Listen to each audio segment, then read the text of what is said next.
What's up, everybody? You know, I heard some Cubone jokes the other day, and I found them quite humorous. You know, before I started making Pokemon puns, I bet you wish I would have just kept my big Meowth shut. Alright, I'm done. How are you all doing tonight? So here's something a little bit unexpected.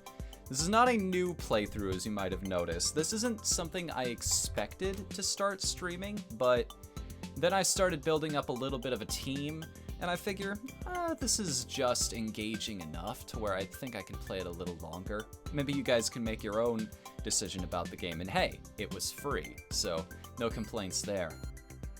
Unfortunately, I've burned through most of the rewards in the beginning here, so I'm not gonna be able to get too far, I don't think, tonight.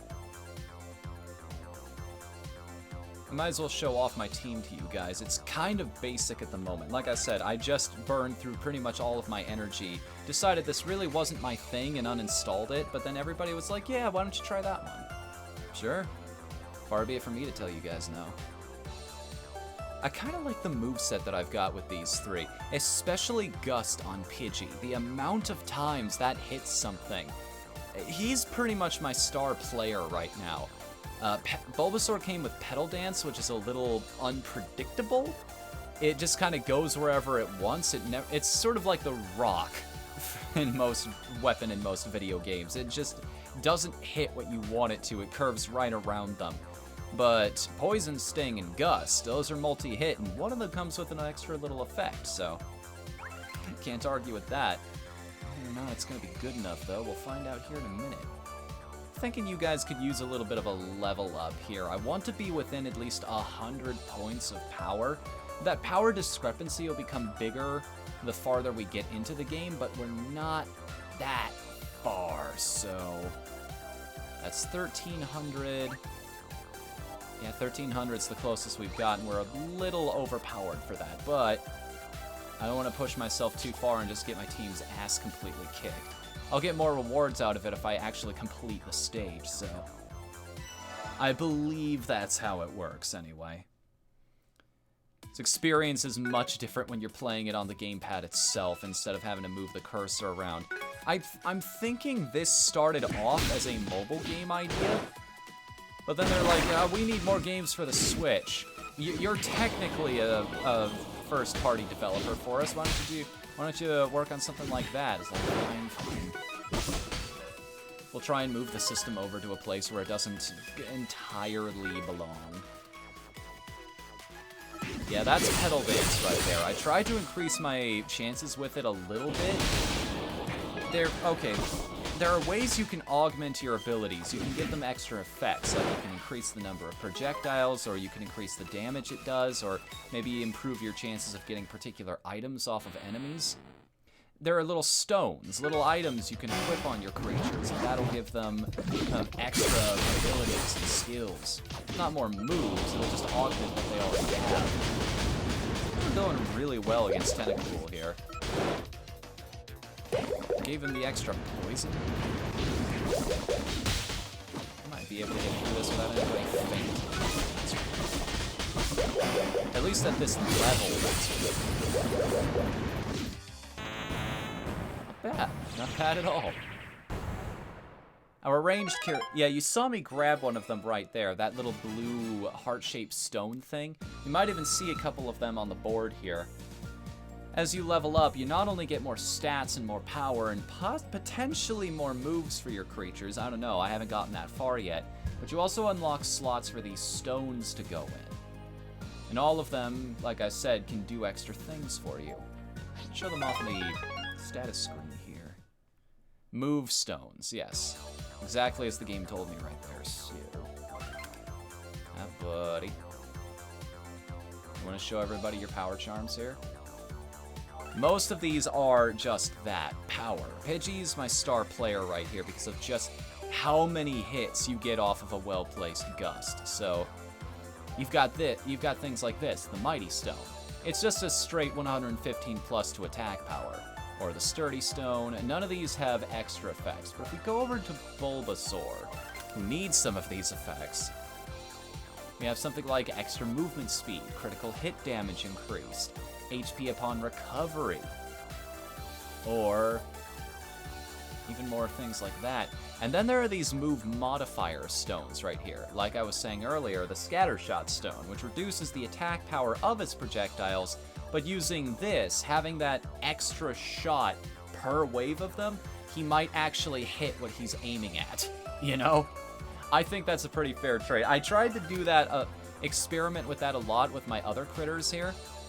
Like, I tried giving it to Pidgey, and they spread. The thing I like about Gust is once it hits something, as long as it travels far enough, it'll stay on that guy, and it'll just keep spinning and ticking away damage as the seconds go on. That's why I gave it the cooldown there. Arbok, hey! Well, whoopity-doo, Amazon. Look who finally decided to give me the thing to share my sub. I'm kind of playing Pathfinder on Roll20, another window, but I'm keeping this in the background. Hey, man, glad to have you here. And thanks for that. 6 months in a row with Twitch Prime. Halfway to your first Nerd Day. That's awesome, dude. I actually really like having you here, man. Thanks for being a part of this community. Thanks for being in a lot of the calls and actually like participating in some of the multiplayer streams we do. It's been awesome. Yeah, there we go. The Weedle here has basically, he's not that tough, so I gave him 2 stones that basically give him extra time to recover. It's sort of been a trickle-down effect as to who I think is the most useful on this team. Bulbasaur is my starter, and I've been with him since Gen 1. Seriously though, he is the best Gen 1 starter. He just obliterates the first 4 gyms. I wonder if they evolve eventually. They have to, right? That's a Pokemon staple. It's not just like you collect their evolution somewhere down the road, but I guess we'll find out as we go. Are you guys ready? I don't believe so yet.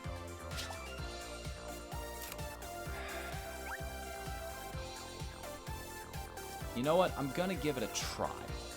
I'm going to give it one attempt at the 1500 power area here.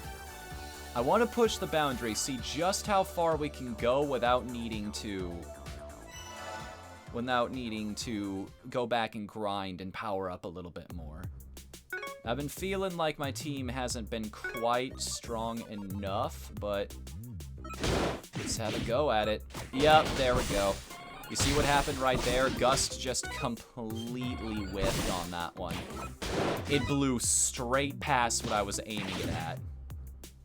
See, that time it actually traveled a distance, and had he not already been dead, he would have just kept ticking damage. Sometimes you'll get little mini events here in these situations, like you'll be surrounded or... Yeah, look at that. Look at that. Look at all those hits. That glorious damage. Feels good, man. Feels really freaking good when a plan just goes exactly the way you want it to. And you will have to keep track of these moves, like every single one of them. Use things like String Shot to just debilitate bosses. You'll stand a much better chance if you actually take advantage of status effects. It just does so much damage. Let me actually count it out the next time I see it, like, get a good idea of how much I'm actually hurting the enemy team. I think hit after hit, it does less and less as it goes on, but it's still, like, so many more strikes than you're getting out of any other person on your team.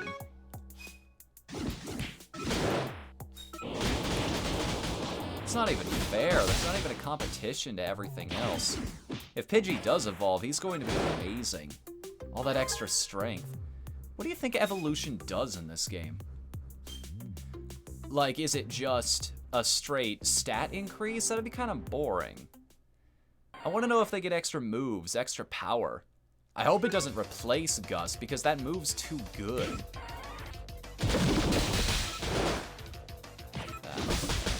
No, guys, focus on the big threat in front of the team, in front of Bulbasaur right now. The little guys can wait. They're not an issue here. And and Bulbasaur is about to heal. Fortunately, it's not quite as bad as you think it is. They will revive themselves automatically. Crap, so this is how paralysis works, huh? You can just cancel my ability to restore my moves. That wasn't so bad, actually.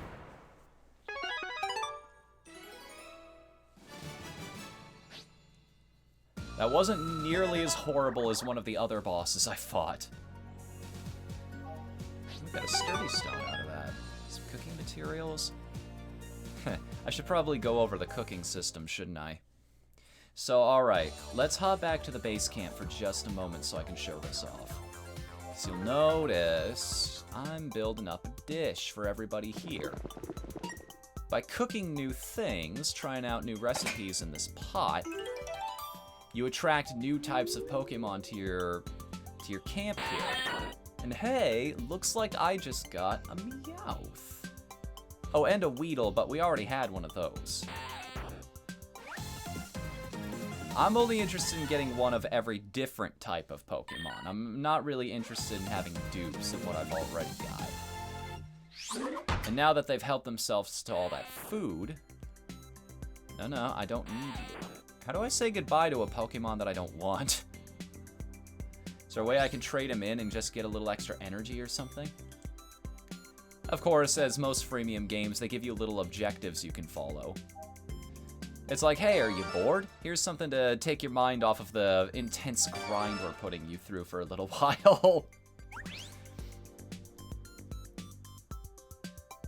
You know the deal. You know exactly what you're getting into if you play a game like this. What's your deal? What are you all about? Yeah, I know Weedle already became my buddy. He's been my buddy for a while. You didn't need to announce this. We've been friends for some time now. Let's edit out this team.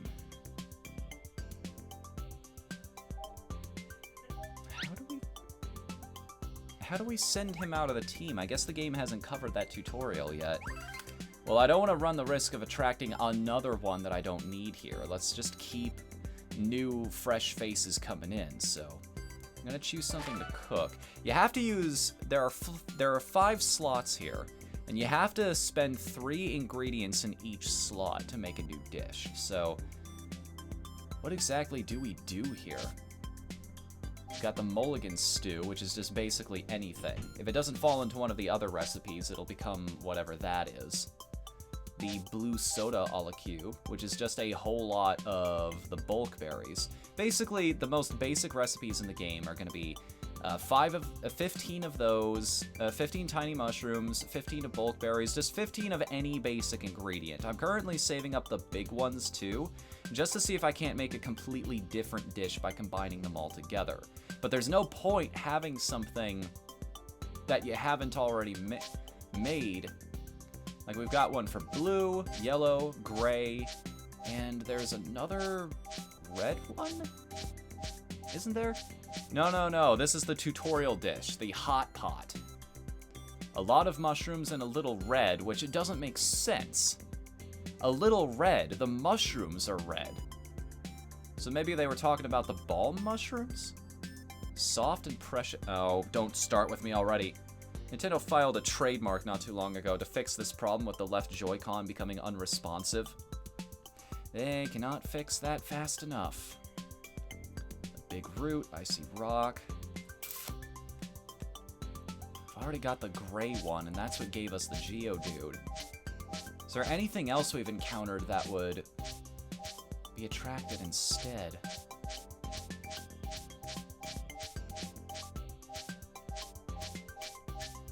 I do believe we haven't actually made the standard red dish yet. At least that's what the list is telling me.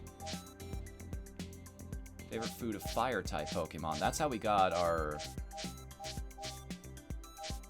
That's how we got our Growlithe.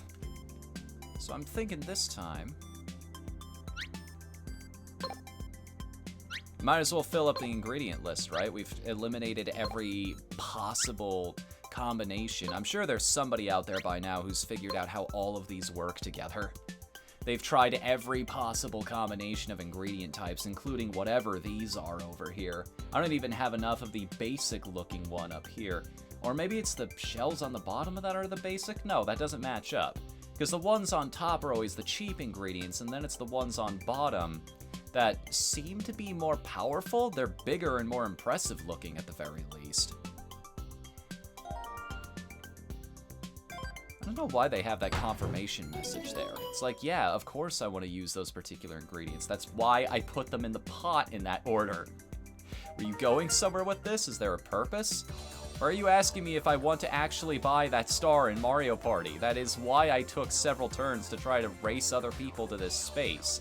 No, I'm just going to throw all that effort out of the window and I'm going to... Oh, never mind.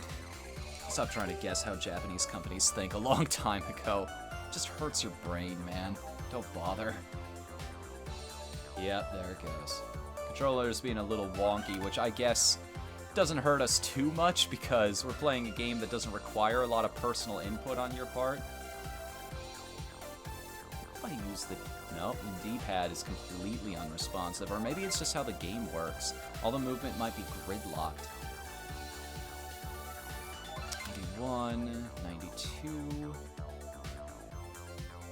Which I think means that pit... Oh, this is going to be agitating.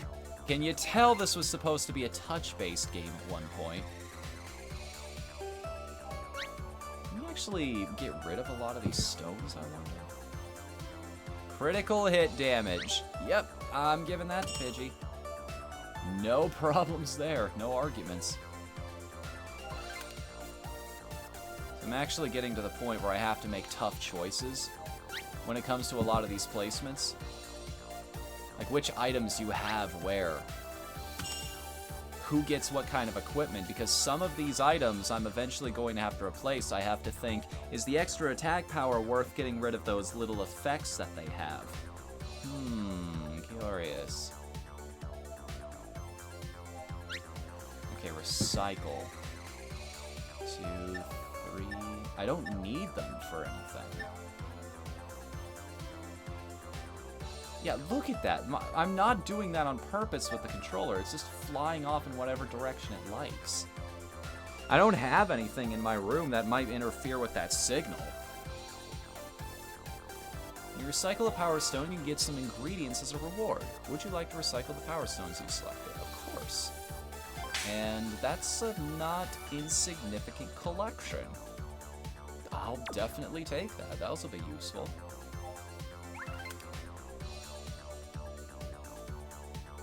It's very hard to... Wait a minute. You're level 20? As opposed to the... Wow. I mean, if he's already that high up... Hard to justify sticking with the one that we were using. I didn't realize he was a much higher level than what we already had. Wait a second, so... We got a level 7, but we also had a level 20 show up? Wait. Oh, that was a completely different Weedle, so the game wasn't bugging out, as it were. Well, alrighty then, game. Just gonna give me a brand new partner there. I'm not gonna say no. Oh, completely different setup here. Well, I'm smart. Oh, look, I just got rid of a lot of my stones. Isn't that convenient?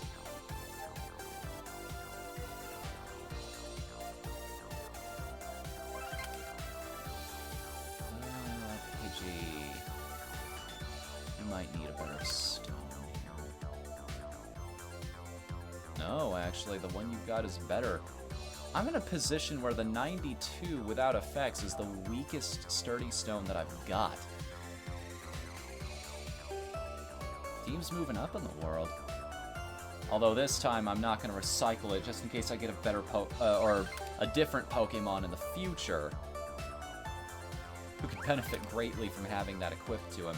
Actually, I need to play around with that, because I think my team is actually slightly weaker with this change now. Even with the level up, the stones make a huge difference, is the thing. They make a titanic difference in your team's layout.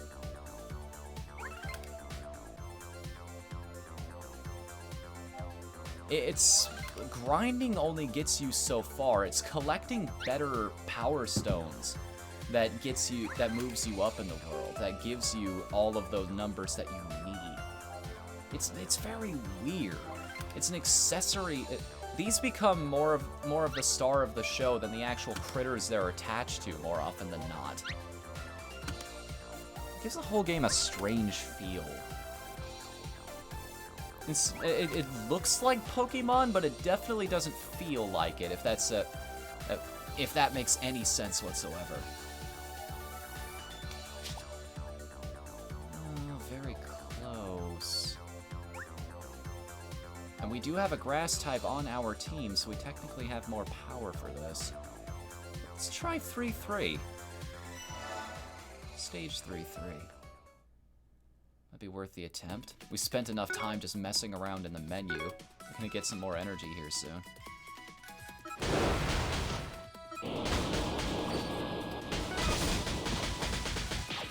I wonder if type of...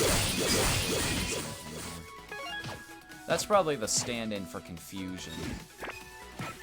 It's just him spinning around in place there. Little visual details. They tried to translate this over about as well as they possibly could have. So many little details. It's like, how do we make this work in a 3D space? How do we translate this to a format that the series has never really seen before? They're sort of like solving problems like Pokken did. It's like we're taking a turn-based RPG that has these very specific rules about how everything works. And how do we make it feel somewhat similar in a completely different space with completely different rules about what's good and what's not? How do we make a move feel that amazing in a place that functions completely differently? It's an interesting problem to solve. Maybe I should bring that up during the Pizza Cast one of these weeks. Hell, we already have. One of the how we do it is just like taking Smash Brothers and trying to apply it to a completely different genre. Basically turning it into Fire Emblem was my idea. I still kind of like Hoops's though, the Smash Brothers kart racing game. They've already got Link and the Splatoon kids in Mario Kart. You may as well just bring everybody in there. You had the Captain Falcon outfit, but come on, man, it's not the same. It's just not the same. Stop holding back on us. Oh, Weedle? Dude, there is evolution in this game.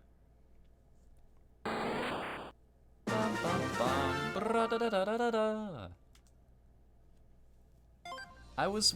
Speak of the devil and it'll show up. Invite the vampire into your home and you get bit.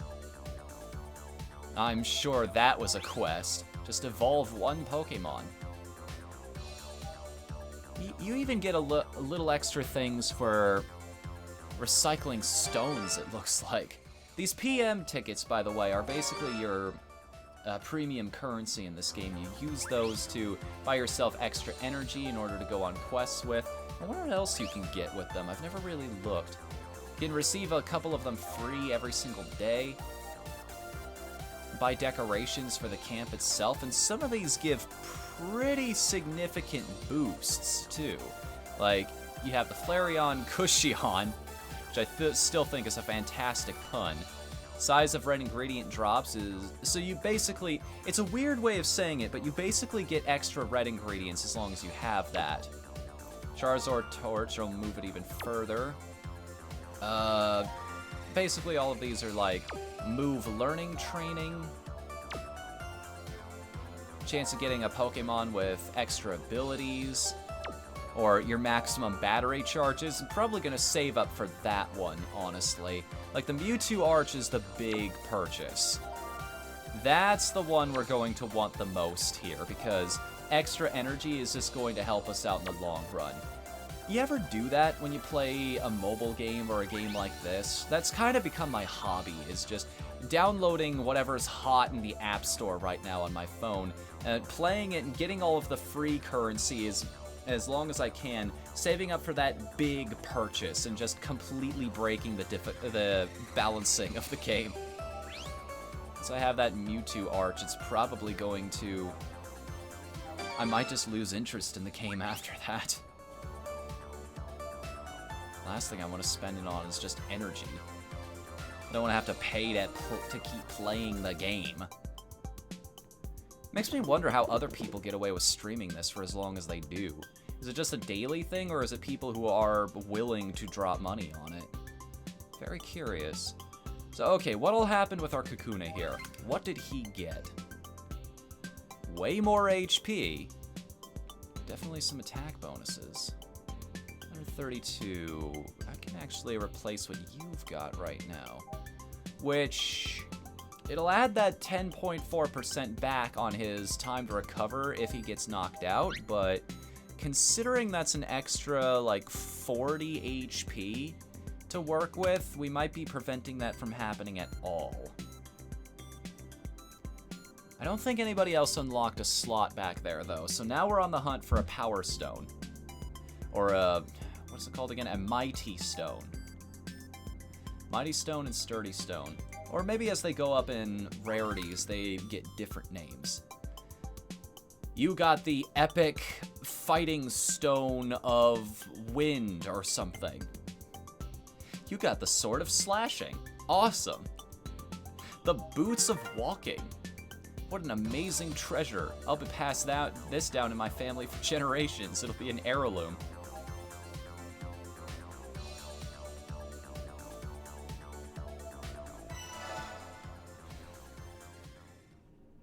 Seem to attack the Pokemon closest to them. Again, I don't have a whole lot of control over my creatures here, so I have to deal with whatever the game deems that's what's fair right now. Like, this is just kinda how things went. And I have to deal with it. I have to react by throwing out attacks wherever I want. Sup, Lee? How you doing tonight? On the plus side, I can catch you guys as soon as you say something in chat. You don't have to worry about me missing out on a whole lot of stuff. This can be one of those very conversational games. Now, okay, here's the thing about meeting Pikachu. Is because of how... the way the game describes it is any Pokemon you meet while out in the field, that's how it decides what you're going to attract when you cook things back at home. So if I were to make a yellow dish now, I might just see a Pikachu. It's your birthday! Happy birthday, Lee! Dude, can anybody, like, drop some pizza emotes? Give this guy some pizza in chat for his birthday. Lee deserves it. He's a good dude. He's been helping out here for a while. Well, I say helping out, but being a member of the community is helping out. No, actually, you have. You've given me a whole lot of good advice, even when DevQuest started up. New episode of that is coming this next Monday, by the way. I've put that off long enough. I'm going to be continuing that series very, very soon. I need to just... I'm going to talk about this more once the actual episode starts up, but it's... that series is in a very weird position right now, because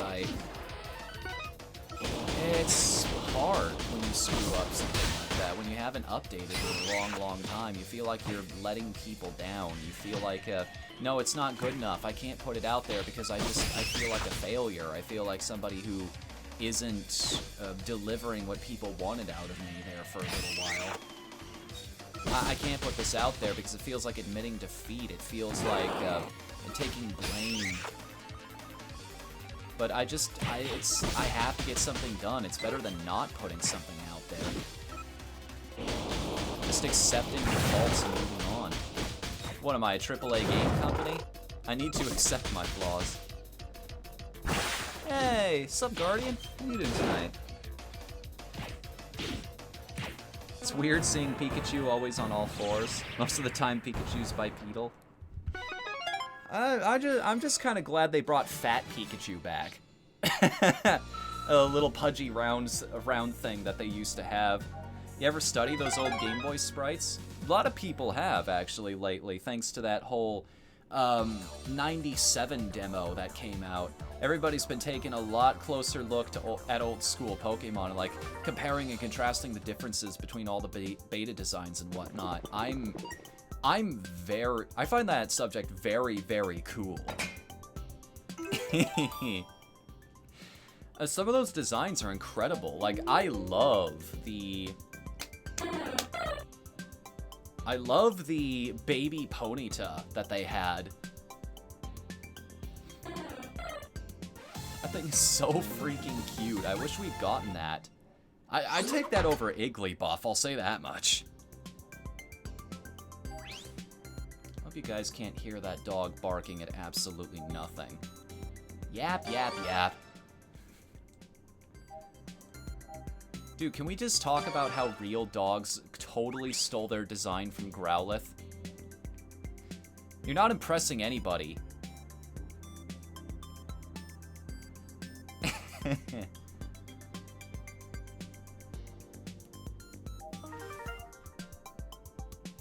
Well, now I can actually give everybody the stones they've needed here.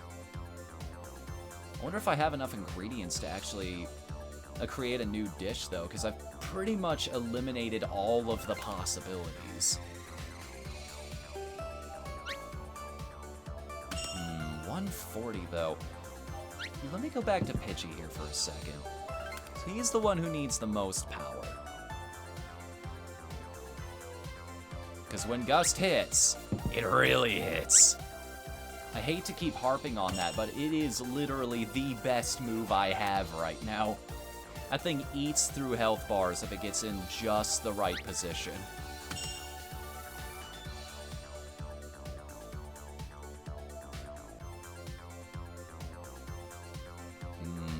Yeah, it gives us hope that maybe somebody out there still has code for things like, who knows, maybe the Mother 64 demo is still out there somewhere on a Nintendo hard drive, and an employee as they're leaving might ask for it just as a memory kind of thing, and they're like, okay, but don't you post that online, I promise.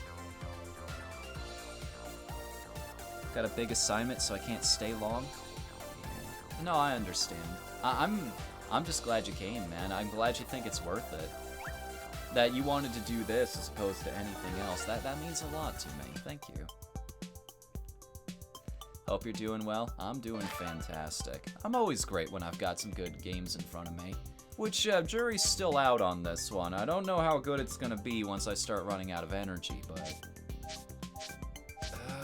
well, we've eliminated all of the possibilities for normal dishes, so...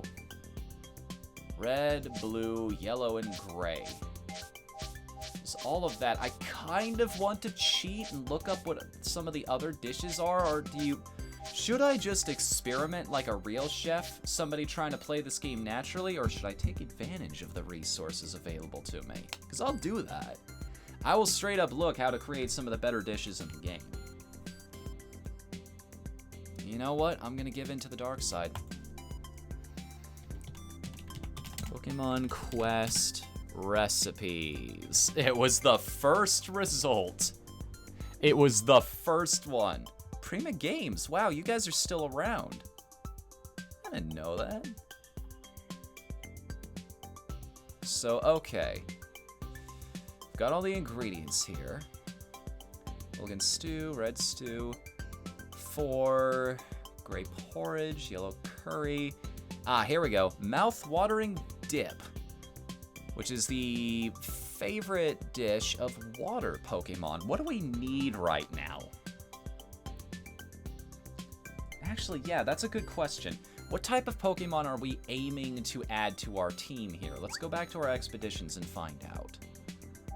Something released just so we can learn from it. It's so fascinating to learn more about the making of legendary games. Exactly. That's why I'm doing DevQuest the way I'm doing it, so you guys see every single step of the design process. because I love that behind-the-scenes stuff. I love seeing what goes on in a developer's head. This is an idea I've had for quite some time that I've wanted to do for a while now. Basically, I want to create a series, developer interviews, talk to people who make video games, and basically, instead of asking them questions about what's it like in your job or your studio or something, I sit down with them for an hour and we basically just go back and forth and design a video game together. We basically come up with a premise for something, talk it out, and no royalties or anything. Like, both of us can do with the idea whatever we want, but that's the...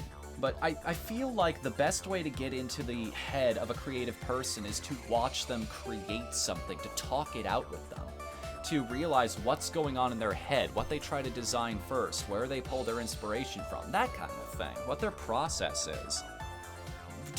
The thing is, though, I'd have to actually contact people, so if you know anybody out there who'd be willing to do that with me, hey, send me their links. I'll try to get in touch with them. I'll try and see if that's something they're interested in.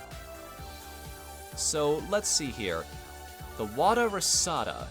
If we wanted to try to attract the Pikachu to us, that's what we're looking for, because I don't think I have any other electric types on the team. So we need an apricorn, 2 honey, and 2 mushrooms.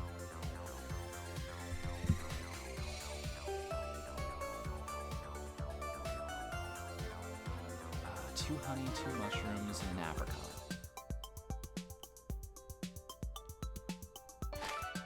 Apricorn.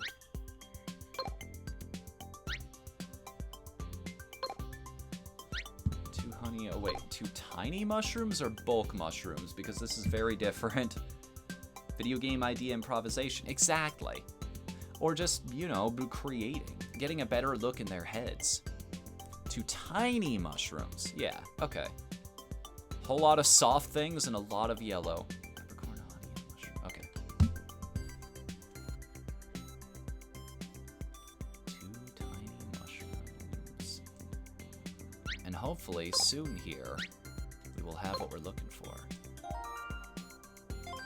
I know one dev, the creator of the game Staxel, and worked on Minecraft, I think, right after Microsoft bought them. Interesting. It'd be fascinating to talk to people like that.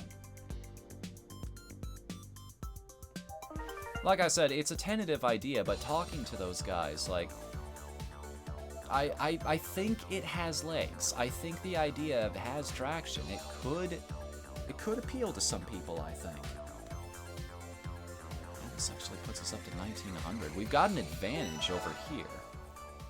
Now, hopefully something else evolves over the course of this battle. That'll give us what we need. Ah, that stinks. When it just flies straight through the enemies like that, that's...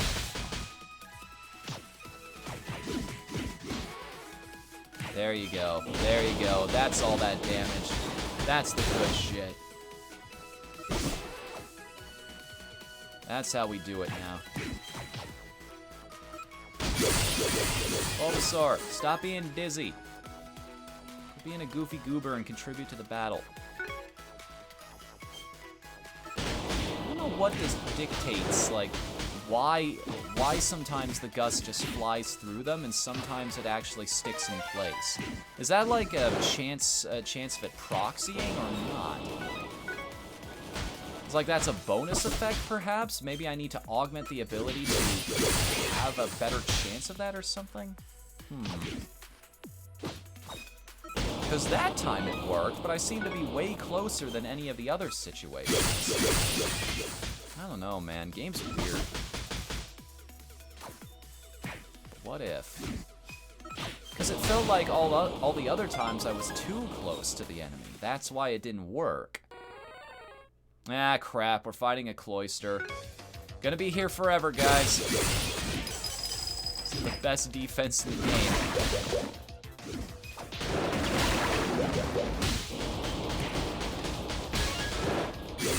Thank you.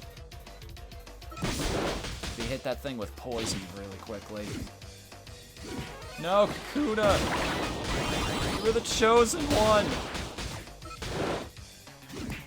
You were meant to hit it with string shot, not get fainted. Would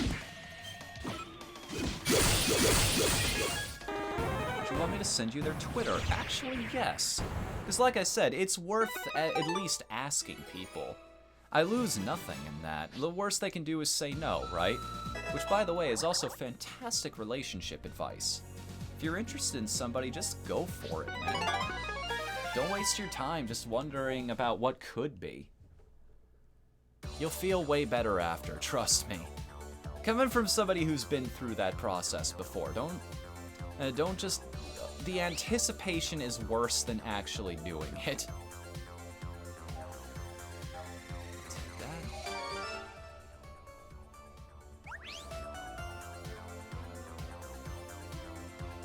Alright.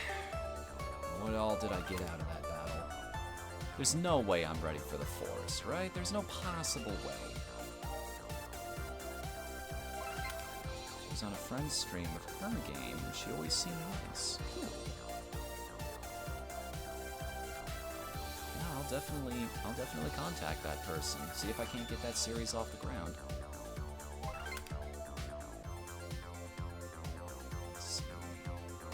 Actually, I can just check them all from this screen. So, out of everything I have equipped, all these stones. I can make a slight improvement to Bulbasaur's layout here. It's only 3 points, but hey, everything adds up, right? Oh wait, no. It's 10 compared to 1. Oh, I see. 13. And hey, Bulbasaur, since when did you not have an extra slot for... Oh, no, I just accidentally unequipped it from you. Never mind. Thought you'd get 77 extra power out of nowhere. I'm gonna feel real dumb if this recycling turns out to be me getting rid of more stones that I would have needed. Okay, who's close to unlocking another slot? Bulbasaur's kind of close to getting another power slot. Pidgey's kind of close to getting another health slot. And Kakuna's not even close. So I'll keep these two and recycle the rest. I'll hold on to one of each, I think. So you can never have too many ingredients considering you consume 20, no, not even that, 15 at a time to make any dish. What's up, Pillow Sledder? How are you doing tonight? Yes, doing very well. I have at least one person here watching this, so yes, doing fantastic. Always doing good when you guys are doing good. As I've said before, I'm a kind of an empathetic person, so... You're happy, I'm happy. Which is why probably why I keep double checking which streams I'm doing that are working on the Discord. Asking people, hey, what do you like that I'm currently doing? What types of streams are you interested in? And I have the results on that now. Overwhelmingly, at 9 votes, you guys wanted more multiplayer streams. Which, the only reason we're not doing that tonight, something like Stardew Valley or maybe more Terraria, is because I want to set that up ahead of time. I want to ask people, like, which of these games do you want me to play, and when is everybody free to actually join in on that? I want to make sure people actually get to participate in that, because that seems to be the most popular choice. And past that, at 6 votes, the second most popular choice was... random games. We just kind of like to watch you stream, which is cool, actually. From everything I hear from other streamers, that's the position you want to be in, is people come there for you. So, thank you guys. Thank you very much for that.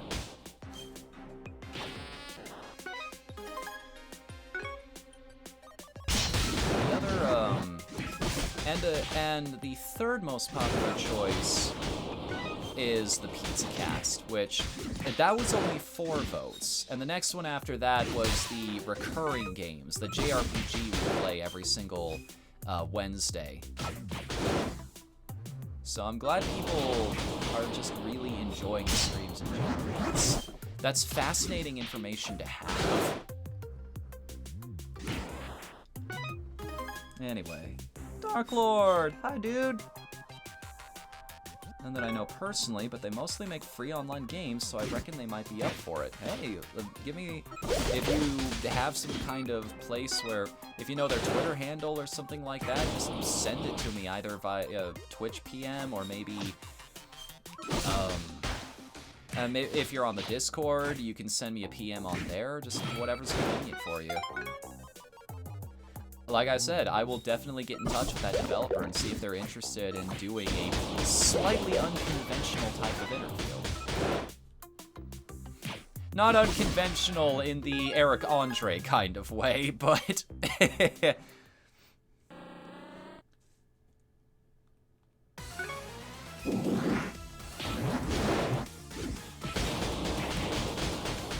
over Pokemon. Uh-oh, somebody got hit with Disable. Hey, no. Leave Bulbasaur alone. He doesn't deserve that. Now we've surrounded you. What do you think of that? You big bully. Stupid bee. I'm your previous evolution, and even I can kick your ass. Is this like Cubivore? Not quite. It's like Cubivore, except you can only play it so many times before it asks you for money. Actually managed to complete the whole place. Got some honey, some good ingredients out of that, even a scattershot stone. Should I give that to Bulbasaur, I wonder? My favorite is when you have a co-com, because then you're less likely to miss chat. This is also true. I just like having other people in the call because they give me... It's sort of a balance between different things. Like, it's sort of a combination between trying to keep up with chat and also following that advice you gave me a long time ago, which is just being too distracted by chat and just not even playing the game anymore. Constantly being reminded how awesome some series' lore was like to experience it firsthand. Yeah, I know that feeling. Pokemon has the power to use Rain Dance. If I were blessed with plentiful rains, I would never run out of water. Area is completely cleared out. Does that mean we get a new one, or are they gonna force us to go down the first one? So we should head out on another expedition. Yep, they're gonna force me to fight the boss over here first. But we do have a little extra power to work with, so it ain't so bad. I wonder how successful this game and Let's Go are going to be. I will repeat what I said in the Discord. Looking at the Let's Go Pikachu and Let's Go Eevee trailers, I feel whelmed. Not overwhelmed, not underwhelmed, just whelmed. It's that reaction of, oh, okay, this is a thing that exists. Gonna be a part of my first D&D game soon. A Chaos No Morlock, whose best friend is a Goliath Barbarian. So, okay, we've got half of your alignment figured out, chaotic. Hopefully chaotic good. Which, if a lot of you don't know what alignments are in tabletop role-playing games, let me basically explain it. Chaotic good would be Batman. You want to do good in the world, but you're operating kind of outside the law. Lawful good, the typical example is a paladin, but it can be just sort of the goody-goody type thing like most people think it is. That's why they stay away from the alignment, but it's also one of those... I'm not going to help you do this, but I'm not going to stop you either, because I realize it is for the greater good. Aw, look at these guys. They made a Pokemon tower. How long can you I'm amazed our Pidgey can actually hold up a Geodude and a Rattata. Then again, Geodude's always kind of floating around all over the places anyway, so really the pressure's on him to hold up that Rattata. Pidgey's just pretending that this is difficult.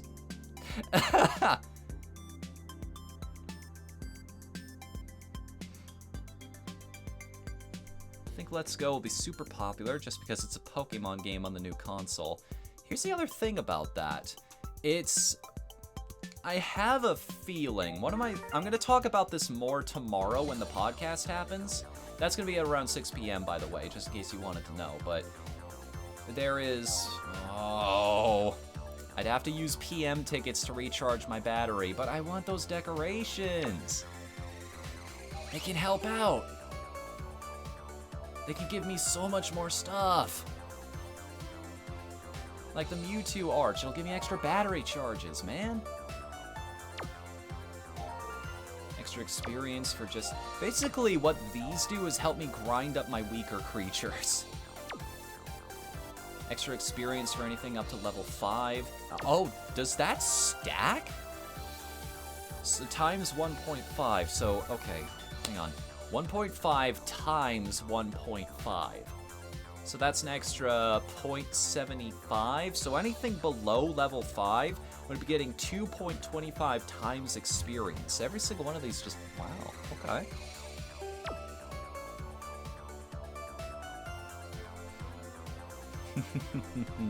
20 kilograms. Let's Go might be super popular. I'd have to see how the game actually plays first. Just like see it in action, get an idea.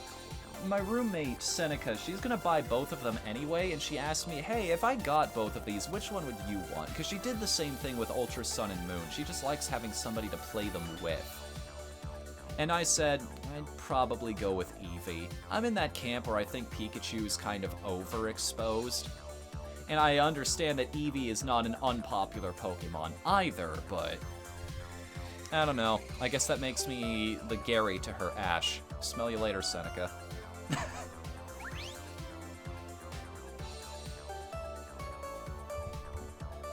Like Game Freak is taking their time with Core Series again. How about we don't get another... Oh, right, Core Series.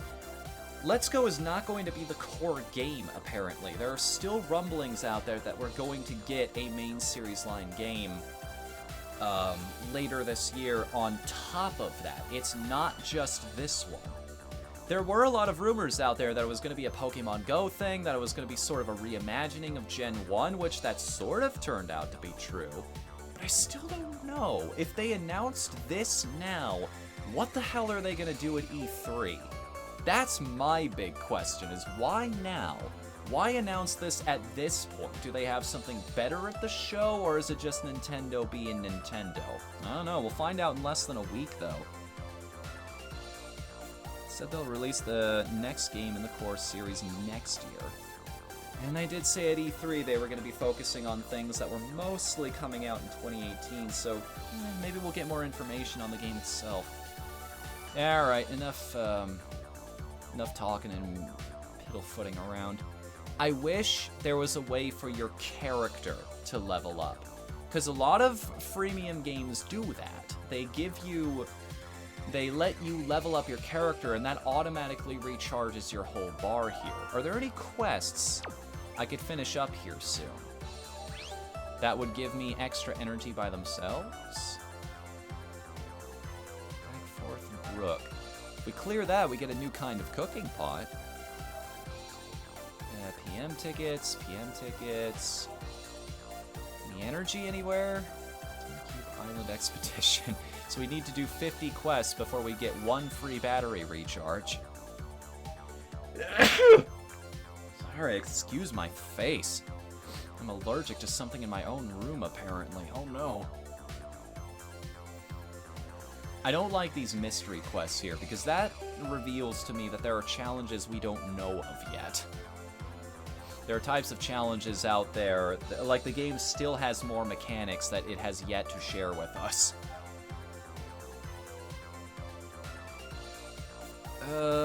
Basically from... In Sun Moon, are you not the asshole rival? Oh, am I personally not the rival? Not really. The competition we had there is that we basically play the game up until beating the Elite Four, and then we'd stop. We wouldn't grind our team anymore past that. We'd just leave it as is, and then we'd have our teams battle each other. That never came to pass, but I still have a ton of fun playing that. Well... I said that out of reflex, but... Okay. I'm weird about Sun and Moon as opposed to Ultra Sun and Moon, but it gets into really big spoiler territory if you guys have never played those games. Ultra Sun and Moon is a really big disappointment to me. They broke so many things. Lusamine herself, she's a way better character in normal Sun and Moon. I think they just made her far less interesting in the sequel game, or the alternate universe game. Because, you know, it's just a different version. You're basically playing the same character. Hao is very much the traditional main personality. There's also, I like the collectibles in normal Sun and Moon a lot more too. That's the other thing I enjoy about that, is I like the whole build your own legendary thing. I like the whole idea of you keep making this one Pokemon bigger and better and stronger and unlocking more moves for it and everything.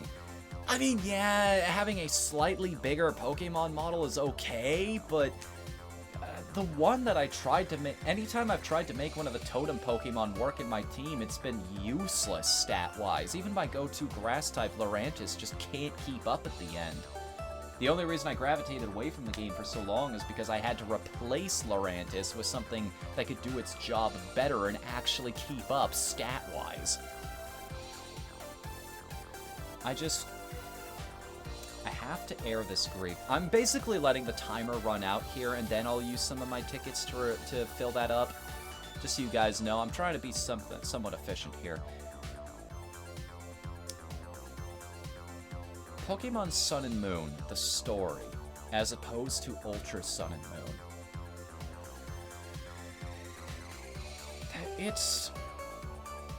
I'm not going to get into too much about this for those of you who have never played the game, in case you are interested. But normal Sun and Moon, Ultra Sun and Moon is boring because it's another story about you saving the world, which, here's my problem with those kinds of stories. They feel it's too big a scope. I feel like when most people hear the phrase, save the world, they don't really understand what that means. Most writers don't understand what that really means. Think about this for a second. Every person in my chat right now, me, from you don't see it, but every second of every day of my life has been just as vivid and experience-filled as yours. I have so many memories, so many experiences in my day-to-day life that you guys will never see. And this, whatever you're going through right now, whatever good things that are happening to you, whatever bad things that have happened to you, there are hundreds of thousands of people all around the world who are also going through that right now. All of those experiences, all those lives, some people out there who are way older than you, who have lived your life over twice, 3 times, 4 times maybe even. Imagine what they've learned, everything they've been through, all those hopes, dreams, desires. And there's something that can threaten all that can make all of that collective societal power just go poof. And they're asking you to stop that. That's heavy. Most people can't wrap their heads around the ramifications of that kind of thing. And they're asking you, a child in these games, to stop something that can end all of that. That's just...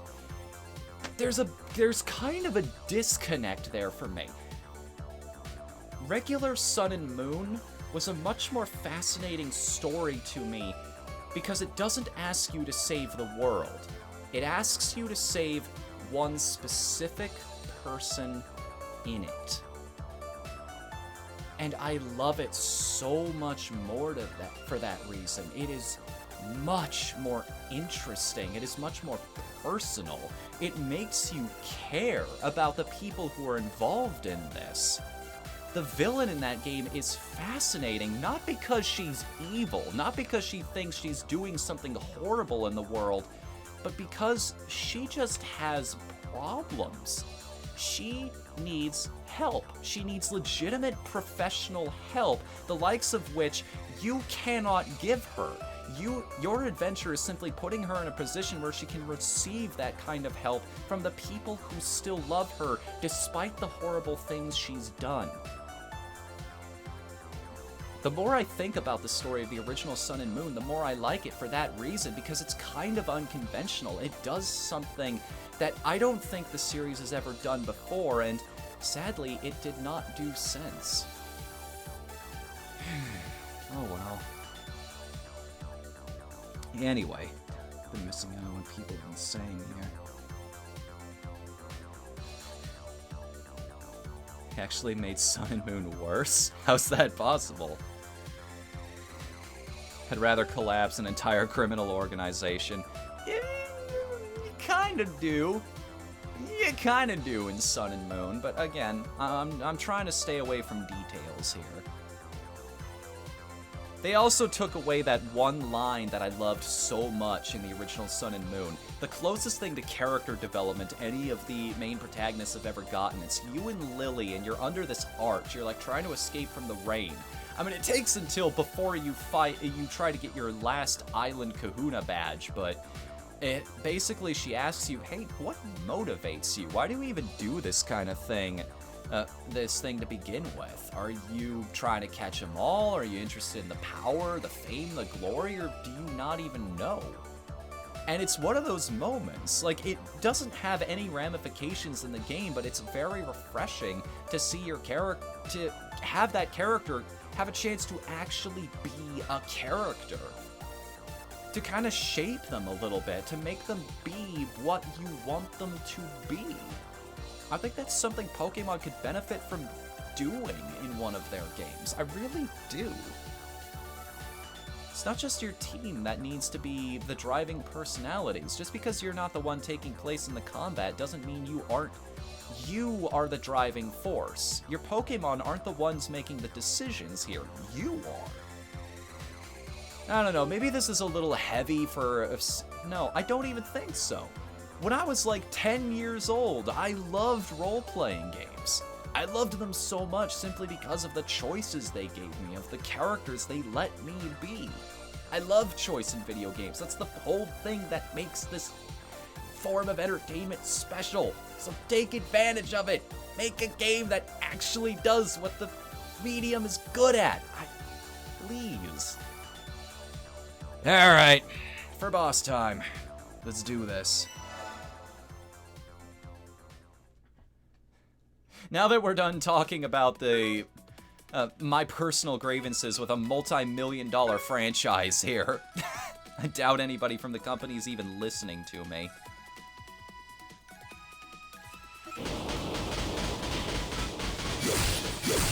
We're getting a good start here. Nice bit of damage on these guys, but you need to mitigate the damage we're taking too. That's the other half of this. Just spam moves whenever they give you the possibility to do so.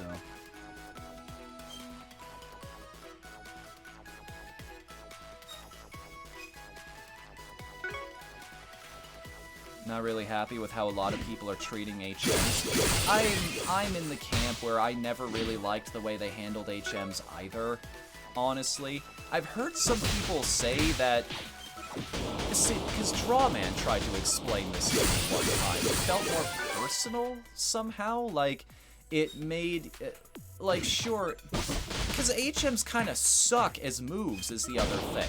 Like, they're not very good unless we're, like, talking about Surf or something, but that's the exception, not the rule. Nobody uses Strength, nobody uses Fly, nobody uses Rock Smash, because when are you ever going to come across a Pokemon that actually has Protect or a Barrier? You don't know, like, almost anything can learn that move. There are tons of Pokemon that can learn Protect. It's a very situational thing, and you're not... And considering how little base power it has otherwise, there's no reason you choose that in a casual playthrough over anything else. Like, HMs kinda suck, and you have to go to a move tutor to remove them anyway. So you'd never put those on a creature you actually care about, like your starter or something. I like the fact that they took a lot of the pain out of using HMs. I like the fact that it removed a lot of that from your adventure. It's like, yeah, you're still calling out creatures to... Ah, crap. That move's gone.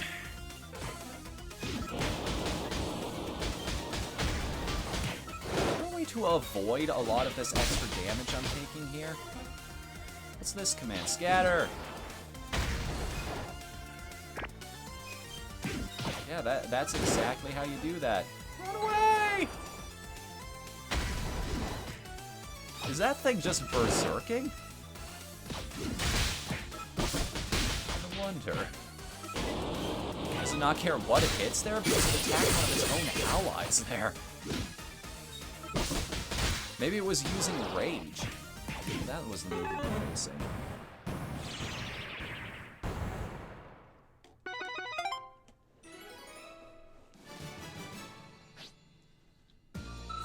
In my opinion, the problem with HMs was it was so weak and you also couldn't remove them easily. Oh hey, Kakuna! Turn into Beedrill. Nice! Even more power to work with. He only beat 2 bosses. This wasn't horribly overdue or anything here. Got a better Mighty Stone out of it. Would have just been better if you could have just easily removed them with a TM. The drawback of both time and in the past games it cost you TM. It cost you a heart scale, and those were kind of hard to find in the earlier games. They became insanely common later, probably because they realized their mistake. Up to level 15, which actually includes some of our team right now. Discovered yet another new statue. This one makes 3. This is the Flourishing statue. The statue is carved in the shape of Doduo. Maybe whoever made it believed that Doduo's physical strength would lead to successful development of the island.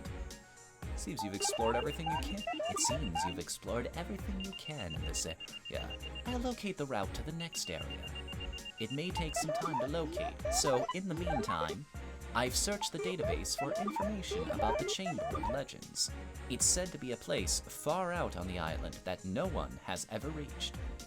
Beep beep boop beep beep beep. What's wrong, Moby? The statues are the key to the Chamber of Legends.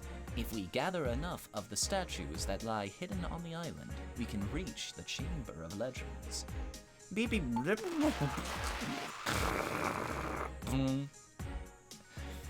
Moby.exe has crashed. Would you like to restart?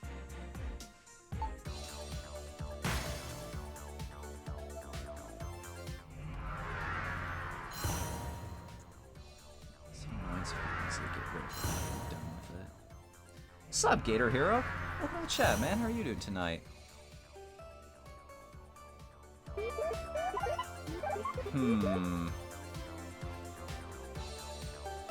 I can understand that, Pillow.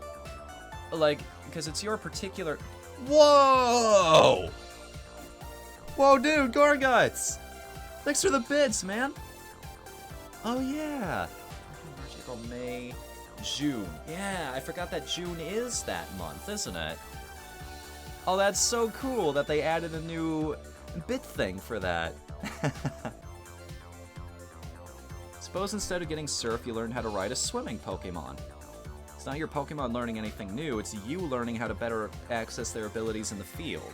I actually, back when I still had that idea of doing a parody Pokemon RPG, something that sort of addressed all of the problems in the series, I wanted to have a scene where a guy was talking to his, like, Pokemon stand-in and being like, hey, take down that tree for me. But I don't know, Cut. Dude, you're a fire-wristed ninja chicken. Just do what comes naturally. Well, I don't... Oh. And he just burns the tree and be done with it. Like, as long as the thing has the particular element you're looking for, it's fine. Just let them do what they do. And that could be a new thing. Instead of introducing people to new HMs, you're introducing them to new types of Pokemon with new capabilities. And that's how your world expands. Not only does it encourage you to go out to new places, it compounds that idea of wanting to catch them all, because they can literally give you new possibilities and access new areas. Like, fighting types can just naturally move boulders because they're that powerful. So you go out to this place that an NPC tells you, hey, Machops were spotted in this cave over here. Or once you get a flying type that's big enough and strong enough, like, let's say you put a limiter on that. You need it to be at least level 20, that way it's strong enough to actually carry somebody as strong as you. Whoa, Gorguts! Dude! A subscription even? Wow, welcome to the party! Come on in! Choose a song on the jukebox. Enjoy that pizza, man. Whatever flavor you like, whatever toppings you want.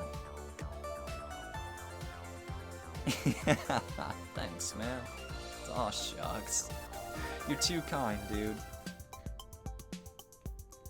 Now you got the bronze cooking pot. You can change to the bronze cooking pot with a change button.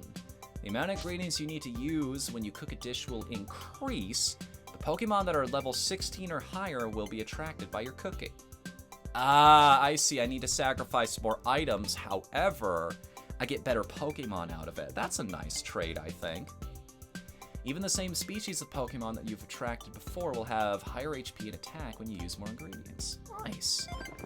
We're still one quest away off of this being filled up and having a chance to use that. Wait a minute.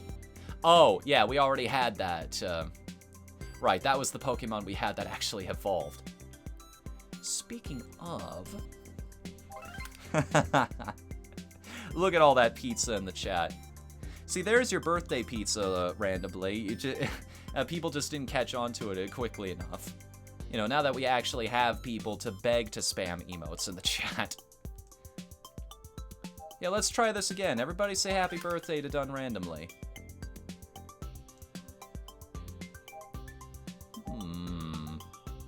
I'd lower the power by 30%, but I'd get 3 more projectiles off of the scatter shot, off of the poison sting here.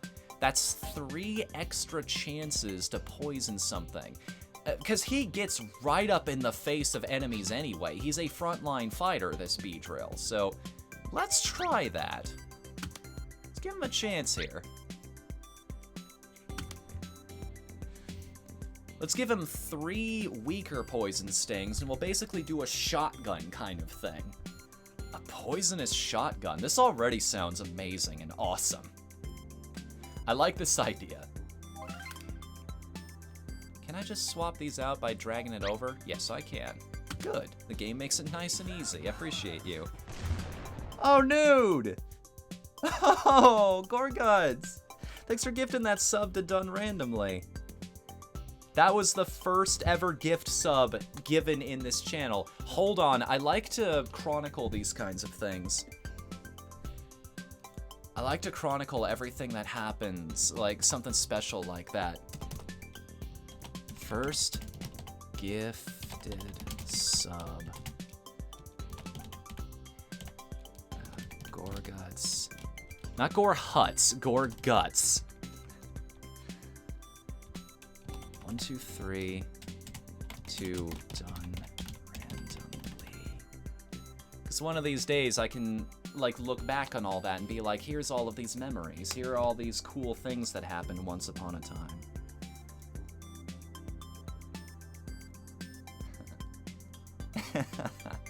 You guys are awesome. Thank you all for being here.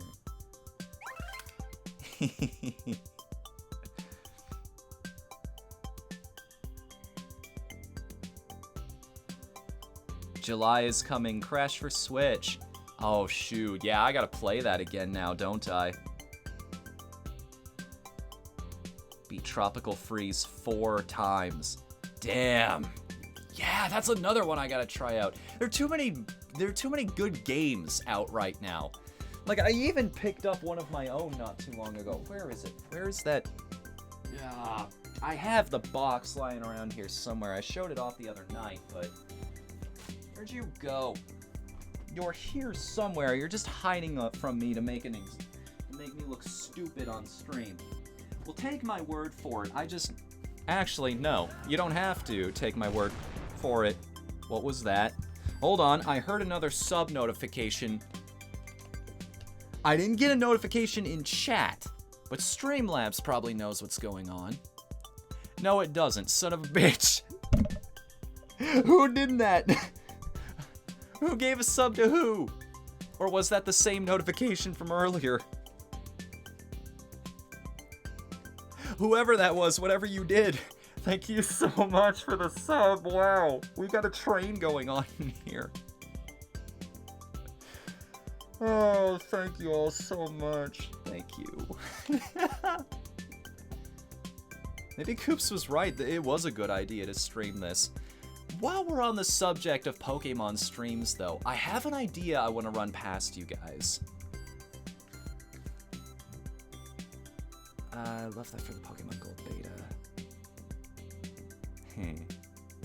Spyro won't be on the Switch right away. Mario Tennis Ace's demo is better than the entirety of Ultra Smash. Yeah. I got paid? Oh, Sletter. Guys, you don't have to. You know you don't have to do this, right? like nobody's twisting your arm. Nobody's making you give me all of your like ad bits and everything. Oh, come on. You don't want to spend that on like getting yourself a new figurine or subbing to somebody else. Are you sure? There are plenty of great cons out there. You can save up for the trip, maybe. Think about your future, your kids' future, their college education. You are hurting your children, Lisa. No. Thank you so much, everybody. What was I even talking about? Pokemon streams. Right, okay, so I had an idea not too long ago, and I want you guys to weigh in on this now that you're all here. Because you all showed up for a Pokemon stream. You might have an interest in this kind of thing. I want to try and get back into the mainline Pokemon games again. What I'm stuck on, though, is I want to share my experiences with you guys because it's more fun than just playing the games offline. Like, we can all be on this journey together. But I don't just want to do another, like, boring-ass... Because everybody has played, like, base Pokemon Red, Blue, Yellow, and yada, yada. What I want to do is I want to spice things up a little bit. I want to add on some conditions to this. This is something I call Pokemon Panic. Basically because there are so many little different things that can happen during the stream. For instance, I will have this wheel that will be up during the stream. And on it are several things. Every half hour or hour or so, we will spin the wheel and see something that may or may not happen. Some of the events on this wheel are things like Trypanophobia, where I can't use healing items until we spin the wheel again, or the challenge, I can't swap out, switching is disabled until we spin the wheel again. Or Danger Zone, which is basically, I temporarily turn on Nuzlocke rules, that kind of thing. You guys might even be able to force me to spin the wheel and add an extra challenge onto that hour-long block if you donate a certain number of bits or we get a sub or something during the show. And also, on top of all that, if that wasn't enough, I'll also be playing the randomizer. So all of the encounters, our starter, all of the extra trainer Pokemon will be completely random. And that is the concept of Pokemon Panic. Yeah, basically, it's Pokemon Chaos Edition. We have no idea what's going to happen at any given time, and I think that's part of what makes it fun. It's just a completely new experience. Are those Machamps? Yeah, definitely was. Oh, Machoke, no, yes. We weren't quite fighting a Sora there. There we go. Wata Rasata. Hey, not the Pikachu, but perhaps something a little better if he keeps his steel typing. Get out of that. Charge. Some damage it deals and making it resistant to negative effects for a little while. Nice. And also supersonic. Often confusing surrounding enemies, so no damage to anything around him. He just has a chance to make himself stronger and make the enemies weaker. He's a Messer type of character. I like that. Different strategies, different strokes for different folks. Is this on the Switch? Yes. Let him play Releasio. I am aware of this. I know what it is, and that's gonna be, I don't know. Maybe we'll make that a completely different thing. If we hit 500 followers, I do have a surprise that will let you guys watch me play some pretty bad games in the future. But I'll keep it hush hush for that one now. Now I want to watch Fnu play Mario 64 Chaos Edition. I could be down for that. You guys did say you just like watching me play random games, so. Is this only the first 150 Pokemon? It might be.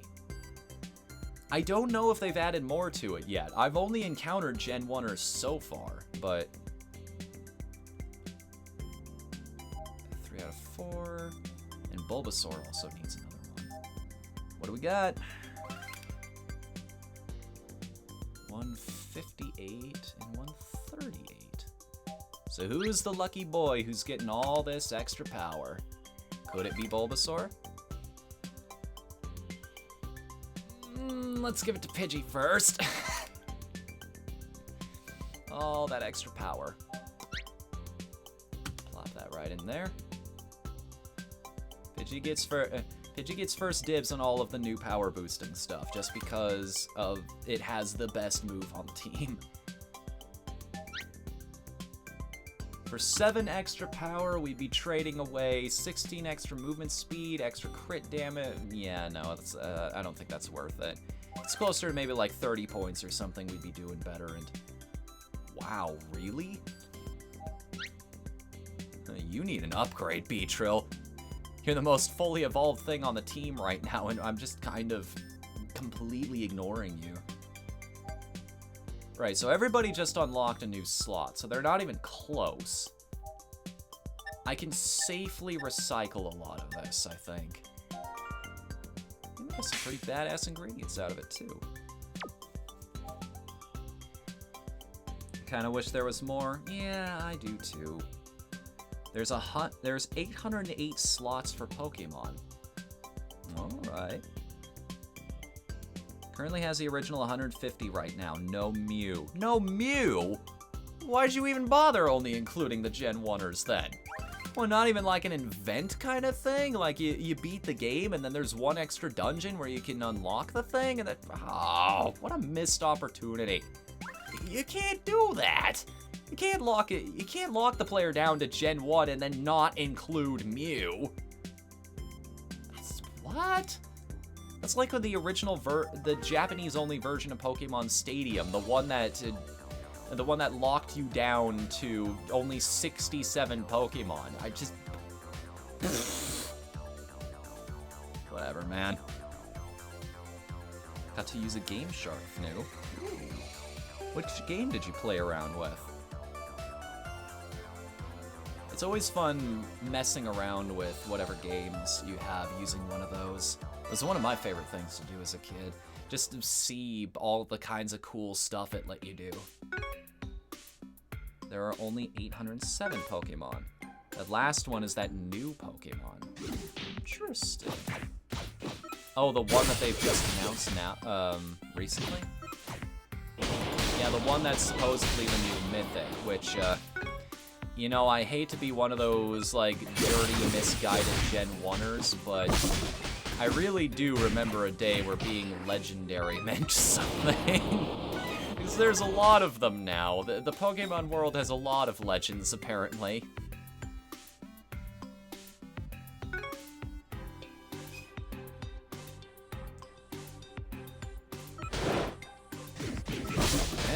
Beatrill's doing work, too. That Poison Sting hits a pretty wide swath of targets. I'm thinking I like the fact that we just leave it as that is.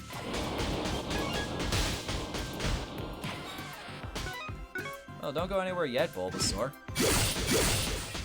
It went off for dessert without finishing your dinner, honey. You gotta eat those vegetables. I don't care if you are one, you gotta eat them. In an interesting situation they put us in. They cornered us into that little part of the map, and then they just kept throwing Pokemon at us.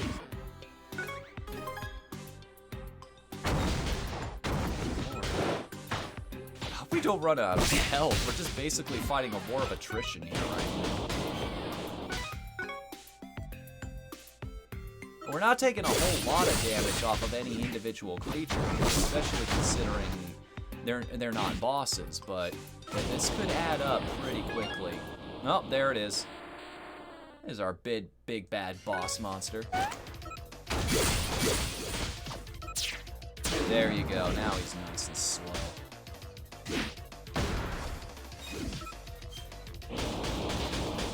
Got a couple more shots.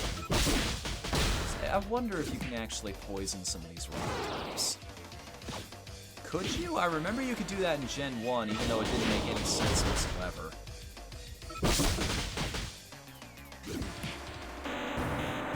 Gen 4 is when legendaries started getting a bit crazy. Yeah, but the thing about that is the Gen 4 legendaries were really good. I will argue this to the death. Gen 4 is still my favorite gen. I like that game a lot. Wait a minute. That's a differently shaped stone. Uh-oh. Hang on a minute. We've got a mystery to solve. Alright, what does that mean?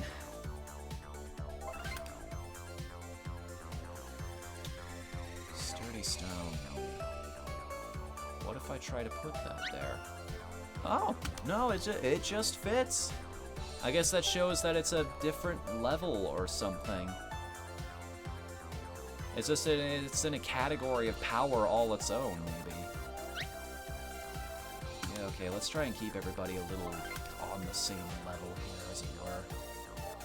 That's a significant upgrade for Beatrill. He should have been at that power for a while now. And how about you get some extra health, Bulbasaur? Merry Christmas. I'm feeling kind of jolly today. First gen had the most Pokemon, and they only had 4 legendaries. Fine with each new gen letting out new ones, but the amount of legendaries is a little lopsided in the other gens. Yeah, you notice that too when you start comparing them back and forth. They just had more and more. I think the original, there were the 3 legendary birds, Mewtwo and Mew, and that was it.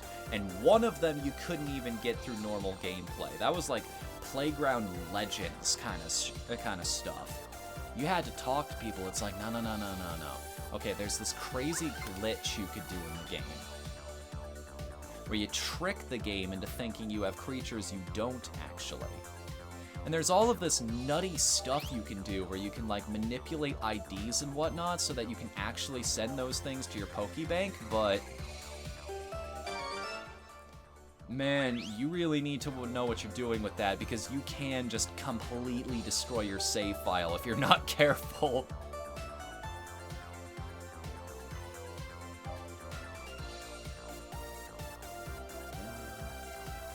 Gen 4 had Bidoof. Yeah, that's the thing. The highs and lows of Gen 4 were better than any other Pokemon game. Like, its best Pokemon were amazing, and even its worst Pokemon was just another boring fish. Okay, past that, the next gen, its worst Pokemon was a literal bag of garbage. It only goes downhill from here, okay? Even Bidoof is just so dumb, it turns right back around into being awesome again.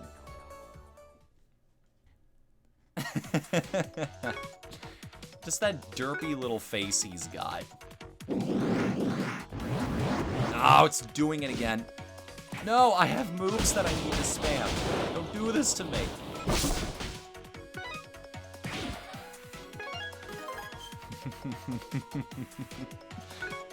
Still both better than Patrat. Oh, hello. Speaking of Pokemon people like to complain about. Yup, I'm not doing that. Why would I do that when I have moves that I'd rather be selecting that my creatures be using right now? This is not ideal. Yep. This went about as poorly as you could have expected. I am on fire!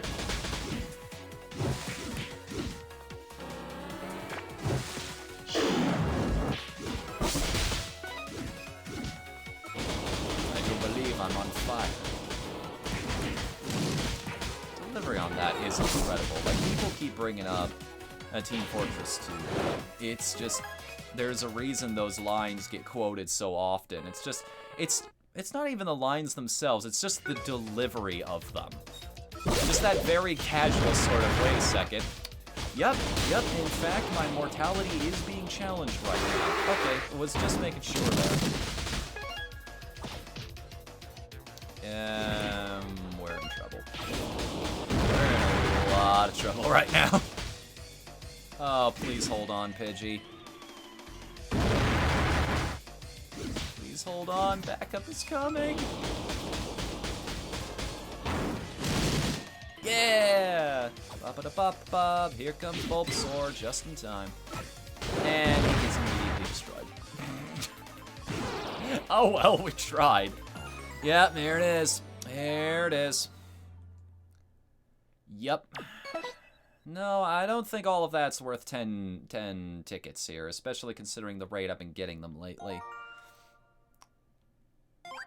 Well, that sucked. That sucked a lot, especially considering some of it wasn't my fault.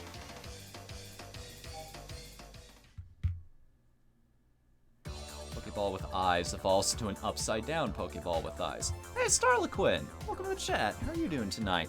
See, okay, here's what I like about Voltorb. He's a mimic. Like, that's a classic RPG concept.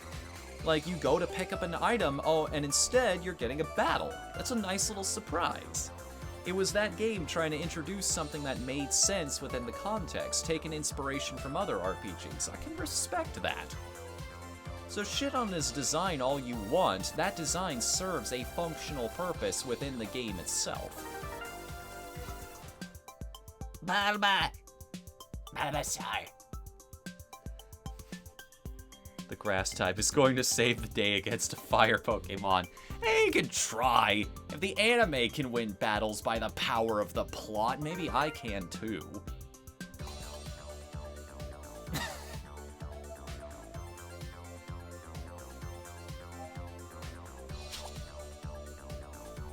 Hey, Subsical. How are you doing tonight? When did it act like one last in a game? Gen 1, sadly. It hasn't really realized its potential. They haven't been taking advantage of that as much as they should have. Remind people why that creature exists in the form it exists in the first place. There'd be a lot less complaints, I think. Wouldn't completely mitigate it because people are stupid, but... No, that's not fair. People are stupid. A person is smart. Oh, hello. I haven't seen you before in this game. Ah, he just disabled my tackle. And my gust? What a jerk. Dude, disable is the worst in this game. It's significantly more powerful here than in any other entry in the series just because you only have to take 1 or 2 moves on any creature you've got in your collection. As opposed to disabling 25% of your strategy, it's a whole 50, maybe 100. How long does this disable last in this game? Not forever, but still enough. It's enough to be annoying, not enough to be completely crippling. Guys. Better than this.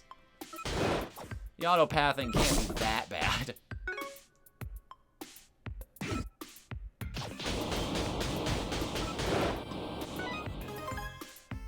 Imagine if they got in a situation where they just kept chasing each other around the same mountain, the same little block of land.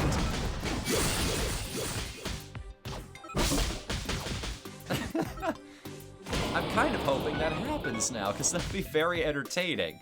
We'll have to quit the mission, or maybe just end the stream right there, but it will. For the brief moment where it's funny, it will be incredibly funny. Would you kindly turn the game sound down or your voice up? It's mostly fighting sounds, and some of them make my head hurt. Sure. I was messing around with my audio settings not too long ago, but... wait a minute. It should be down. I've got it pulled down to my usual 22 decibels. Maybe I need to turn up the mic a little bit? I'll adjust both of them slightly, and I'll see if that does anything, because just a couple points here and there makes a world of difference. For all I know, it's way too quiet now. How does that sound? Is that a little better? Oh, crap. Scatter. Oh, that's body slam. That actually paralyzed B-Drill there. Oh, tricky. Now I understand. Ah, that stinks. It shuts down your moves, too. Not only slows down your movement speed. Fantastic. This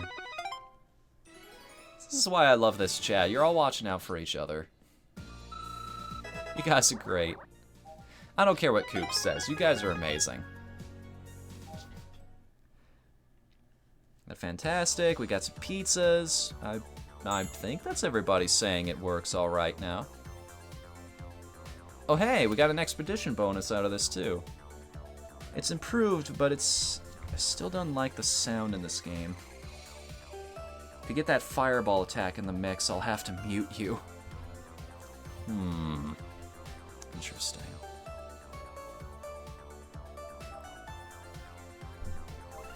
What stone did we just get? Extra power. Well, I know who I'm giving that to. 158. Who could deal with the biggest boost? Yeah. Looks like B-Drill would get the most out of that item.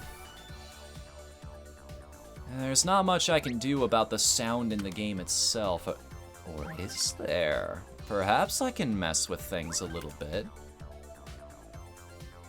Options. If Nintendo actually decided to have options here. I can turn off the sound effects completely. Might make the game not incredibly amazing to watch, but... Expedition bonus. What do we get this time around? Tell me. Reveal your secrets to me, sir. Sir? Oh, fine. I'll just hop into the map and see what it does for me. 2456. Would we do a little better on that map now that we have that? We can't even go anywhere near that place. We're 1,000 power below where we need to be. Unless we're getting a little bonus, which, nope, we don't. Which is odd, considering B-Drill is a... No, we are. Almost 3,000, but I still don't trust my luck with a 400 difference, because it said we were going to do all right on this one, and look how that turned out.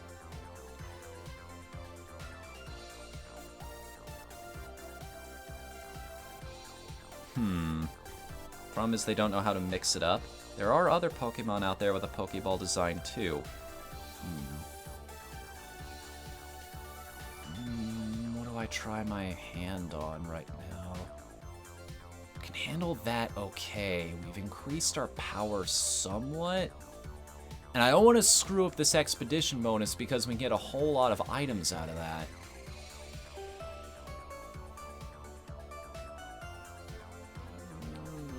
I'm gonna flip a coin on this one. I'm gonna see if we should go for gold or stick with what we know.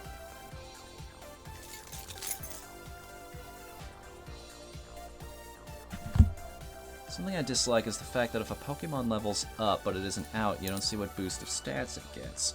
Yeah, I don't like that either. I wish they actually fed you that information, because it's very satisfying to watch those numbers go up. Like, even Fire Emblem makes a big deal out of that. Your characters even have little lines in that game relating to how much stronger they got. Because it's important. It's very satisfying. Tails. Do what I want, which is... no. Come back. No, that's my lucky Arizona quarter. Barnacles.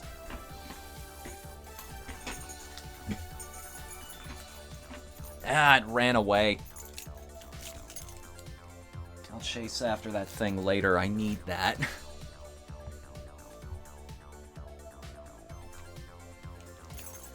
Well, okay. The coin did spake. It spoke. So, we're gonna try to take down Ninetales again.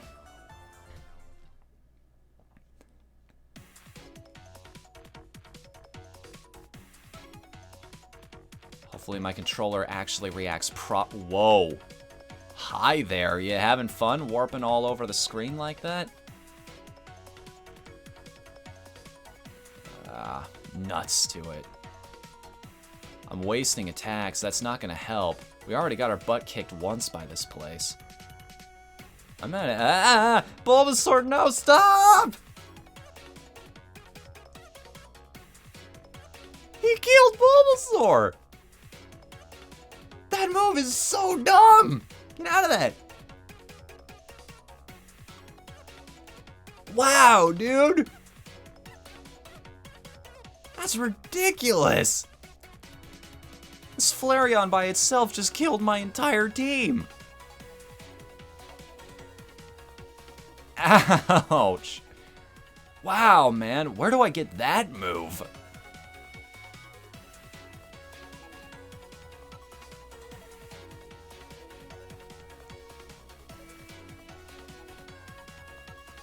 Whew.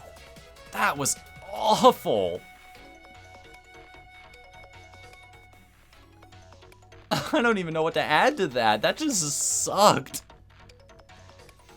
I mean, I know now that I need what I want to spend my food on. I want to make a hot pot and see if I can attract that thing to my team. Because it is a fire type, and at the very least, we'll get a Vulpix out of it. That's the fireball attack I was talking about. Well, now the sound effects are turned off, so at least it's not hurting you.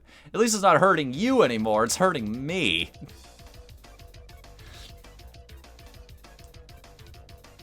You don't have to share my team's pain at the very least.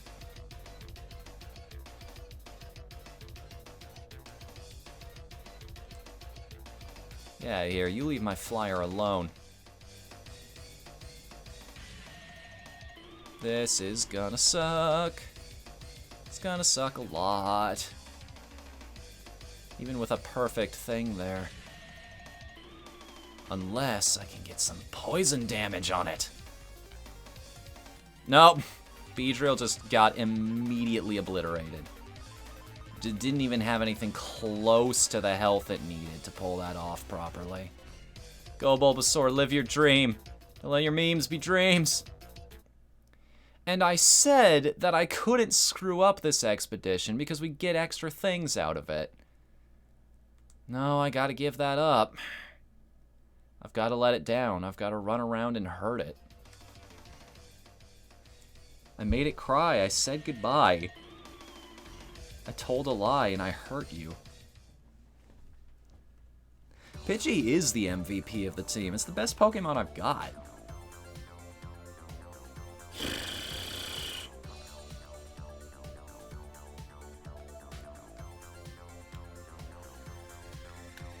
Well, and we are out of energy too. Unless I want to wait another 2 minutes and we can have one more crack at that. But honestly, I think I'm gonna leave that stage alone for now. We've hit the wall, sadly, it seems. I've already spent 25 of these tickets on it.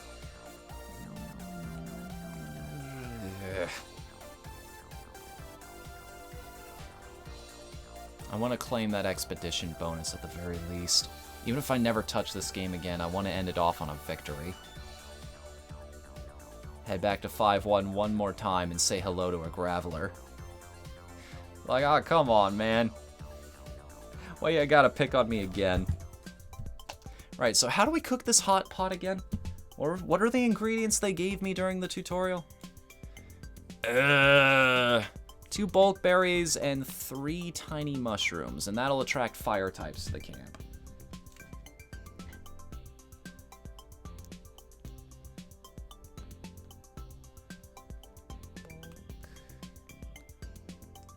And 3 of you. Oh man, we could actually make one of the super recipes now. We have enough. And you know, yeah, let's do it this way. And a 1, a 2, oh, right. It's a quest reward. 1, a 2, a 3. 3.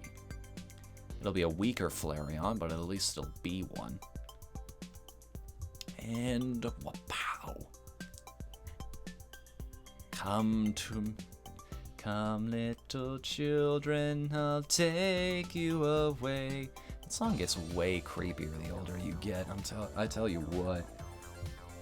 What kind of gameplay is Senran Kagura? Depends on which one you're playing, honestly. They go all over the place.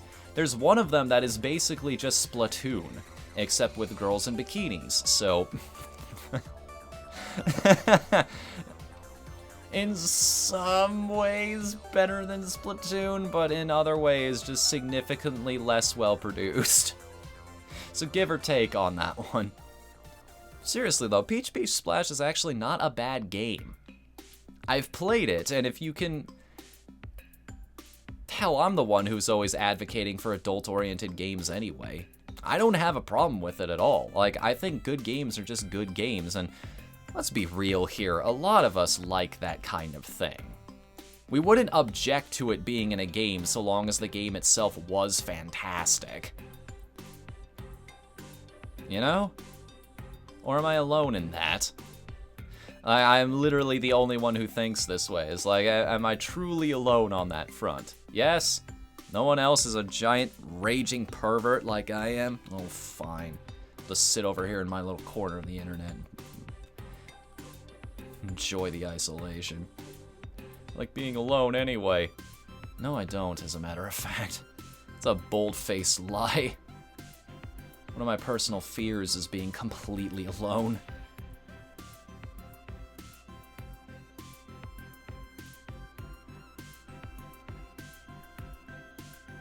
Just that complete lack of any kind of human interaction. That's part of what actually fuels my depression, believe it or not. It's just I need to go out there and I need to just, like, hang out with these guys once in a while. Do something meaningful.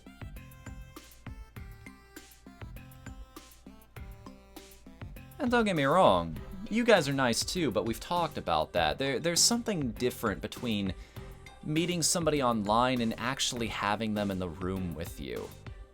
Just don't forget to actually interact with people outside of the internet sometimes. You need that. It feels much more personal when they're there. When they're actually there. When you can hear their voice. When you can see their face. When you're all together.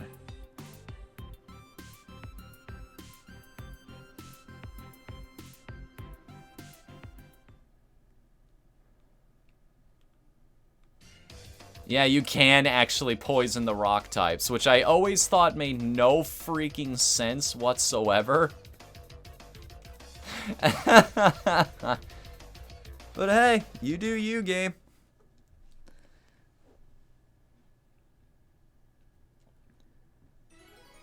I don't object to ecchi a game unless it's horrible, so... there is one that's kind of like a fighting game. There is a Dynasty Warriors style one. There's the Peach Beach Splash, which is basically Splatoon. And then there's, I forget what the other ones are off the top of my head. I think there's one that's kind of like a fighting game? I don't know. Who knows? Maybe we'll figure that out in another stream. We'll do a Senran Kagura marathon. I don't know, I like some of the games. Cursor! You start with me. Don't you give me none of that sass. Yakety yak, don't you talk back. You little you-know-what. I have my uncle who works at Nintendo tell you something. Write a harshly worded letter to the people who made this I'm just trying to wrap up the stream. Give me a break here, man. We finally passed 2,000. No, we didn't even pass 2,500 power. Yeah, that's pretty much all there is to that. I don't want to spend these PM tickets either, that's the thing. I want to hold on to these because why would you spend them on energy? These decorations and the effects they give you are so powerful. Change for a Pokemon with a multi-socket. You can increase your chances for that. Number of ingredients received from recycling. Just all of these passive bonuses that increase your progress faster and faster and faster. The game's just bullying you. It doesn't feel nice to have it held over your head like that. That's as much stream as I think I can get out of this game, honestly. So, that is going to bring us to the end of the show tonight. It feels like we've barely started, but don't go anywhere quite yet. We do have a couple things we need to do. For instance, I'm going to roll a D20. If it gives me the correct website here. A 15 out of 20. 3/4 of the way that we need to get there. But not quite what we need for something amazing to happen. So, let's see if there's enough people here tonight to make a raid happen.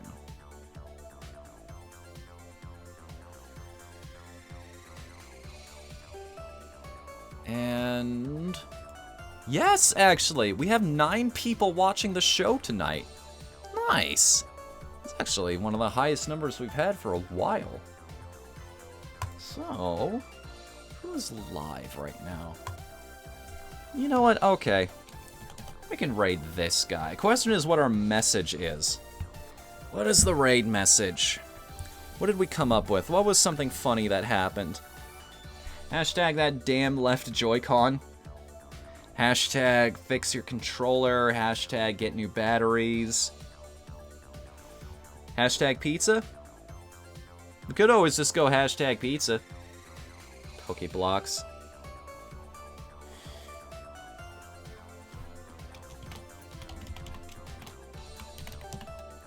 You know, let's go with a classic. Hashtag pizza party. Hashtag pizza party.